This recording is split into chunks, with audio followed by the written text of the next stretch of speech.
Hello everyone, welcome back to ODST Halo Guide. It's me, TheGamingOcean, here with some of my own gameplay from earlier this day. This is just after I unlocked the light rifle, so you'll see I'm a little off with it, and we're playing on Solace. Now, this video may not be some of my best work, but it illustrates some of the tactics and things I want to show you, particularly for this video. A lot of them will be with hologram, and some other just general matchmaking tips I hope you can kind of pull from how I play and kind of see what advantages I gained.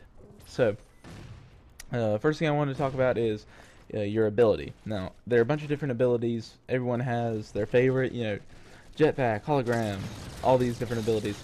And everyone just has their own favorite. You need to pick out one that's the best for you. And always use it to your advantage. Me, I like hologram because it allows me to deceive my enemies and allows me to gain a really easy advantage over them. Like right here, I'm gonna flop around, throw down a hologram, and he's gonna shoot my hologram for a second. It gives me a good chance to get some damage on him first, lower his shields. That way I have the advantage to start off with. I got the first shot in him, and that's one of the most important things. Always look for that advantage. If you have a jetpack, use it to get up to higher places. I normally don't suggest you use it while you fight, primarily because you make yourself a really easy target flying up in the air like that. Now, and right here you see, I use the best of my ability to throw a hologram, let them be distracted by the hologram and try to kill them when you have the advantage. Right here I still do get killed because I'm kind of outnumbered. One of the biggest things to do is to avoid fighting big numbers. I'll cover that kind of after I talk about the abilities. But again, abilities, just always use them to the best of your ability. Invisible people, you always use it to get the advantage on them. Personally, I throw down a hologram just to kind of get them to attack it. It allows me to get the first shot in, and plus, it kind of draws them out as well. So if they're kind of behind a rock, you throw it in one direction, they might chase it. People are so obsessed with getting that first kill that they don't realize that they should be actually killing you, not the image of you that they're shooting at. So you gain an advantage that way. You'll see I do that a lot. Throw that hologram out there, they kind of shoot at that. I kind of mess it up by throwing my grenades against the wall. But again, some different things happen. But the point is just to always get them to relinquish that advantage to you. Because if you have a solid BR and they have a solid BR, the winner is going to be the person who gets the first shot in. That's how it's always going to be. It will never change. As long as you're evenly matched in your strafe, your BR, and other things like that I'll talk about later. So you always need to make sure you have that advantage over your enemy, which leads me to my next point: fighting in numbers. One of the most important things you can do, like right here, is fight with your teammates. It gives you the advantage of numbers. Not only are you dealing double the damage because you're firing and they're firing, but you also have them have to kill twice as many enemies, which makes it a lot harder for them. Working in unison with other people gives you a very distinctive advantage. Do not fight numbers unless you can pull an advantage. Like, usually if I do have to fight numbers, I'll throw a hologram down, I'll let both of them attack it, see if I can't kill one before the other person notices me. And then usually if I do kill one, I try and retreat, reload, and throw out another hologram possibly. I always try to maintain that advantage as much as I can. The best way to fight is to never be hit. You don't even want to be part of the combat. You just want to kill your enemy without them even engaging you at all. Which is why I'm kind of camping up here. It's the best way. Like, throw down the hologram, let him shoot the hologram. I'm gonna shoot him. He's gonna be no shield before he even decides to attack me. I'm gonna kill him without even getting hit, which is the best way to go about fights. Which, leads me, if you are attacking about numbers, always separate the enemies and take them out single file. It's kind of like guerrilla warfare, if anyone's familiar with that. In the Revolutionary War, when America was fighting the British, we hid in the trees and we kind of took off small groups at once. We never attacked the main army. And through that, we were able to kill them while they kind of stood out in their lines and made it really easy for us to kill them.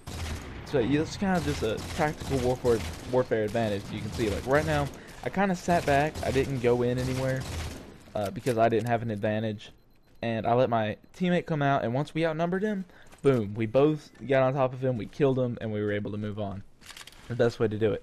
Another good idea is always wait for reinforcements.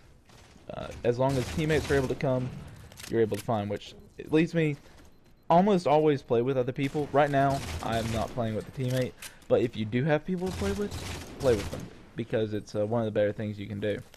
Now, I'm going to lead off onto my advantage thing about your weapon. Your weapon tells you how you're going to fight. The map you have, choose your weapon very carefully. Now, when you're fighting with, let's say, an assault rifle, the closer range weapons that they fight with, those will be shooting at you very close, and if they manage to get in close quarters, they can melee you and kill you easily with the assault rifle. Now, battle rifle, you're good at a much more medium range. You're able to say how the assault rifle's really easy bursts of fire, and it helps you kind of just, fire some shots at their head and kill them. And right now I'm using the DMR for long range, because DMR has the longest range out of all of them. So if you're going to stay really far away, use the DMR. So if you're using a DMR versus someone who's using an assault rifle, keep that range on them. The best way to maintain the advantage is make sure they can't fire, because what you'll notice in Halo, if you fight when your reticle is gray, which is the little circle thing, when it's gray, you're less likely to actually land a bullet. There's only a small chance that you'll land on a bullet, even if it's right over their head. If it's red, you're almost guaranteed to hit their head, even if it's not directly over, as long as they're inside that circle. So, you always want to make sure you're at that distance where it's red. For battle rifles, stay at that distance compared to the enemy, because battle rifles can outshoot designated marksman rifles, DMRs. As long as you maintain that range, and you guys are both solid shots, the winner will go to the battle rifle, almost always. And then, DMRs, stay outside of the battle rifle's range. If you stay outside of his range, he's way less likely to get headshots. He has to have a crazy solid BR just to do any damage to you. You'll easily outshoot him as long as you stick to that and you get headshots. And again, I'll have a whole guide for range weapons. I'm going to show you guys later. Battle rifle, light rifle, DMR, and carbine. I'm going to have a whole guide for that so you guys can look at practical tips and long range tips for that gun. I'm actually going to pull some gameplay from this and other things. And one of the best of both worlds is that light rifle that I have. At close range, it fires a 3-shot burst like the battle rifle. At long range, it fires single fire burst, which helps you maintain kind of that long and mid-range thing. So right now we're focusing on gaining the advantage. It's always key. So like right now, throw out. I kind of just stayed range. My teammates came in and killed them. You don't have to go in if you have a long range weapon. That's why I like it. You can stay far away and still do damage. You're more of a support player, and you're going to get a bunch of kills. You're going to steal a bunch of kills, but you also get to support your teammates. And it's one of the better ways to go, in my opinion. It helps you stay out of combat and always sit back and assess the situation.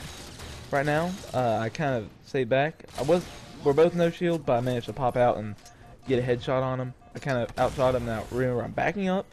I'm going to just let my teammates come up behind him. He kind of passed up on my hologram. I'm just going to go forward once my shields regenerate and kill him now that he's attacking my teammate. You kind of gain that advantage.